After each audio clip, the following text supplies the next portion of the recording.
Chances are, when you look back at last year, you probably experienced more momentum in some parts of the season than in other parts of the season. I want to help you recognize what parts of the season that is for your church and how to actually capitalize on and sustain that momentum so you get the most out of it. That's what's going on today in our Leadership Lifter.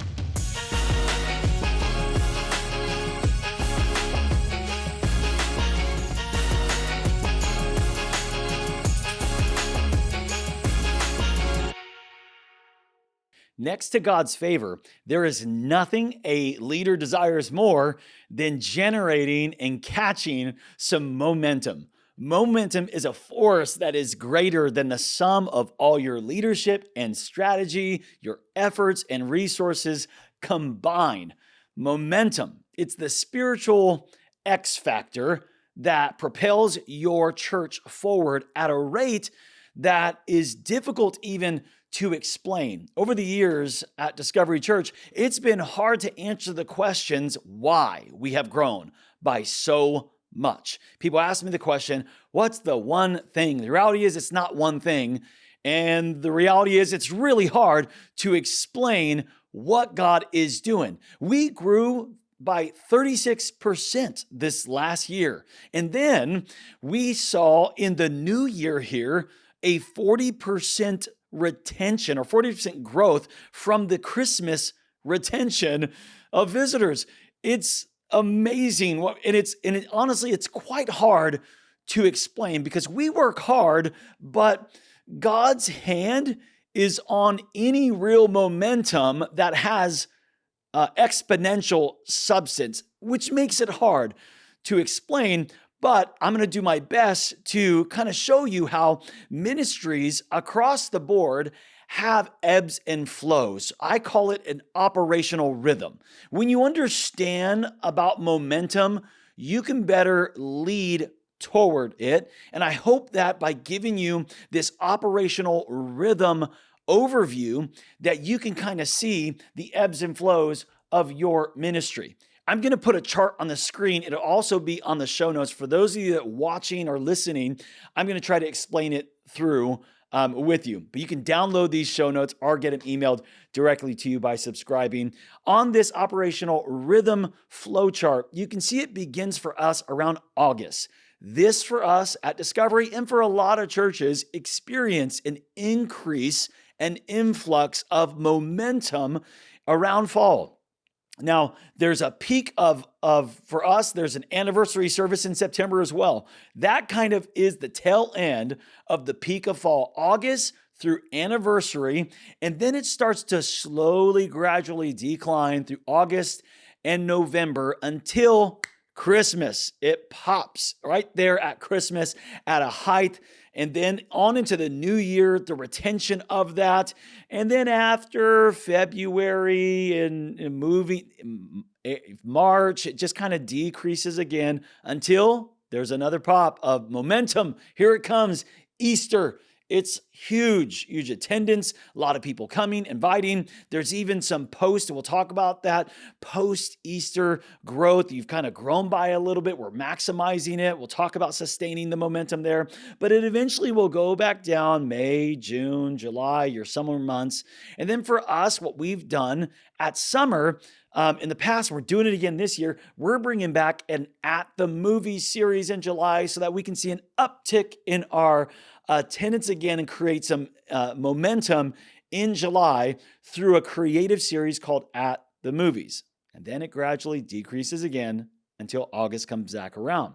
Now that's just there. Every organization, every church has its own ebbs and flows. This is a sample ebb and flow of momentum that many churches experience. You can look at your own attendance track. If you're hopefully taking that, looking at your attendance in baptism and salvation, you have a system of tracking those things so that you can see when your seasons of momentum are, so that you can capitalize on it and sustain it. That's what I want to talk to you about today. But a few things about momentum. Momentum, you guys, is fueled by vision and activated by faith. You have to understand that about momentum. It's fueled by vision and activated by faith. Now, I showed you on the chart where it's going to come. If you really want to capitalize and sustain that, you need to start fueling those peaks of operational rhythm and momentum with vision. Vision is the source and fuel of momentum, and faith activates God's hand toward the momentum. Without a clear and compelling vision, there's no direction to follow. Without faith, there's no invitation for God to provide the power larger than our human strategies can muster. It takes a large vision and great faith to see that kind of God momentum start to take traction in your church. Momentum isn't magic. It's available for all leaders of all churches. We started with 3 people in a living room 10 years ago, and now have over 3,000 people in average attendance here at Discovery Church. And then just this last Sunday, we had 351 people fill out a connection card that said they gave their life to Christ. Now, that's hard to explain, but I'm going to try today to explain to you momentum so that you can grab and capture some of this yourself. It's fueled by vision and it's activated by faith, but momentum is also sustained by leadership. When vision and faith are part of your culture, it sets the stage for momentum. But God isn't obligated to do anything. He's just now invited. Leadership is then required to capitalize and sustain on the momentum. Okay? It's leadership that comes in the form of strategy. So let me get really practical with you today. I'm going to give you 3 ways that you can capitalize on momentum. You know when it's coming. If you've been doing ministry for some time, you know when the momentum season is coming. You know when you need to start to add vision and faith. But let me give you some leadership strategy so that you can capitalize and sustain. 3 ways to capitalize on momentum and 4 ways to sustain it. Okay, 3 ways that you can capitalize and 4 ways to sustain. Really simple, by the way. You can plug this in the next big day or in the next momentum season for your church. 3 ways. Let me start. 3 ways to capitalize on momentum. 1, raise the bar. Raise the bar. So what do I mean by that? I mean in every department, in every ministry, there are expectations and standards. There's a way that you've been doing it. I wonder what the next level is for your production ministry, for your hospitality, our first impression, our guest services ministry, for your worship ministry, our kids ministry. What would it look like to take it to the next level in the guest experience of parent check-in in kids ministry? What does that next level look like? Here in the time of momentum is where you want to raise the bar in your ministries. Why? Because everything is easier with momentum. When momentum is on your side, when you want to make a change, a shift, it's easier to do this. You're going to have a lot more success rate. You're going to get a lot more buy-in if you raise the bar combined with a season of momentum. So here's the action item for you for this capitalizing on momentum application. Raise the bar. The action item is, what do you need to change? What role needs to be added? What new level of excellence can we make? I want to encourage you to have these conversations both with yourself and with your team and leaders before the next big day or before the next momentum season. Ask these questions with the clear answer of how are we going to raise the bar? Because here's what happens. You raise the bar for the big day and for that momentum season. And then that becomes the new standard. That becomes how we do it. That's the way we check our kids in. That's the way that we greet people. That's the way we run the production ministry. That's the way we do transitions in worship now. That just is how we do it now after this momentum season. Number 1, raise the bar. 3 ways to capitalize on momentum. Number 2, recruit new team members. Okay, this is like what you should be doing at all times. But this is where you can now get behind it with vision and faith. Get behind it with some vision and faith. Set a goal with your leaders. Here's why you want to really put a lot more attention on recruiting new team members during seasons of momentum, because you're capitalizing on it. You're going to get a yes a lot easier with vision around a momentum season. Okay. So recruit people, new team members. I would set a goal for every single department. Have your leaders set a goal for how many new people that they're going to get on their team themselves before the next momentum season or big day that you're preparing. Here's your action item for that. Make vision asks to join your team this month. Make it. Hey, we're gonna share vision and make the ask of people to join our team. Recruit new team members, raise the bar, and number 3, re-engage people that have stopped serving. People stop serving for a variety of reasons. It may have been schedule, it may have been a time commitment, it may have been care that they just spiritual reasons, burnout, financial strain. Maybe it was strain on another area of your life that bled into their ministry and service. We should be caring for these people all throughout the year and throughout the months and weeks. But this is a great opportunity for your leaders to review their teams and see who is not been active on our team. This is a great opportunity to re-engage them, make another ask. These people that have kind of taken a break for a while, here's another great opportunity for you to re-engage people that are already on the team, but they're not quite active. So your action item here is just to look at who stopped serving that you can invite to participate again. And maybe participate on the same team, or it could be participating on a whole new team. There are people within your system already that are falling through the cracks because at one time they were active, but now they are inactive. And we need to have a system of care and follow-up with those who are already serving, but are just not engaged. So how are we going to capitalize on this momentum? We're going to raise the bar, we're going to recruit new team members, and we're going to re-engage people that have stopped serving. Okay, that's how we capitalize.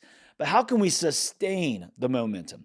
Meaning we want this to carry with us for as long as possible. I want to ride this wave of momentum. I don't want to be, crashing in on the sand or anything like that, but I want to sustain the momentum. I want to combine my vision and faith with it so that we can ride this thing and get the most out of it. So how do we sustain it for longer? Number 1, appreciate your team. Appreciate your team. Your team is starving for affirmation and encouragement. When you do it, especially in times of momentum, they are going to not only add more value, but they're going to feel it more. They're going to feel it, and they need to feel it. Your team needs to feel appreciated and valued. Sometimes in momentum seasons, there's more commitment. There's more time that's needed. There's more preparation. And that means as a leader, we need to be affirming and encouraging a lot more. You're going to sustain the momentum by appreciating your team members. Number 2, celebrate the wins. So when this momentum, when our big day, when Christmas happens or Easter happens or at the movies or your comeback event or the whatever it is that happens, you want to celebrate the wins. How many salvations? How many people showed up? What were the baptisms? What were some life change stories? Who are the actual people that actually we know the marriages that got restored? Tell those stories and celebrate the wins. That's going to sustain the momentum. Number 3, plan a comeback event. This is especially crucial for your big day system that you're running in your church.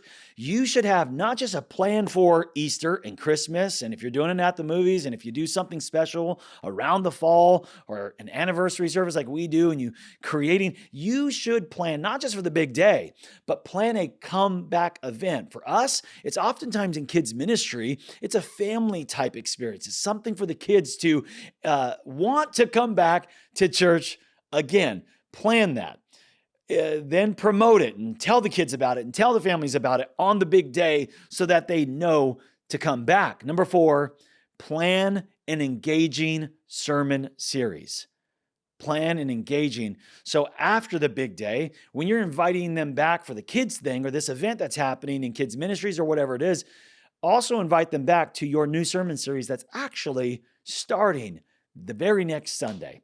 Here's what we're doing this next. For us, it was inviting them at Christmas at Discovery, inviting them back to Freedom series, and we explain what freedom is and how it would benefit them, and here's why they should come back. And we saw great retention from that. You should plan an engaging sermon series for people to come back after some of those big day momentum seasons. Okay, let me give you two warning signs though about or warnings about momentum. Number one, momentum never lasts forever. So keep your foot on the pedal, okay? The natural response to things going your way sometimes, and for your leaders, could be to let off the gas a little bit and to coast, but that's not time to coast. It's time to put your foot down on the pedal. When you're experiencing momentum, that is not the time to coast. That's the time to capitalize and sustain that thing. Take full advantage of the favor that God is granting you in this season. When God delivers favor, you fan the flame. That's what we have to do. We got to fan that flame. When momentum fades, don't panic. Focus on the small wins. Momentum comes in different seasons and in different ways. Don't try to copy the momentum you once had. Let God grant his favor how he chooses.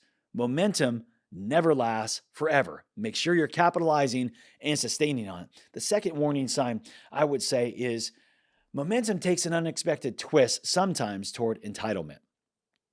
Maybe if you're experiencing growth and success and there's a lot of people coming, it could be really easy for leaders to sit back and not take care of the people they have because they know new people are coming. Maybe our leaders are not caring for the team they have now because they know here at our track one class, we had 80 new people joining the church and we got 80 new people going to join our team. And so there's new people always being funneled in the pipeline. And so they know they're relying on the funnel of new people when not taking care of the people they have.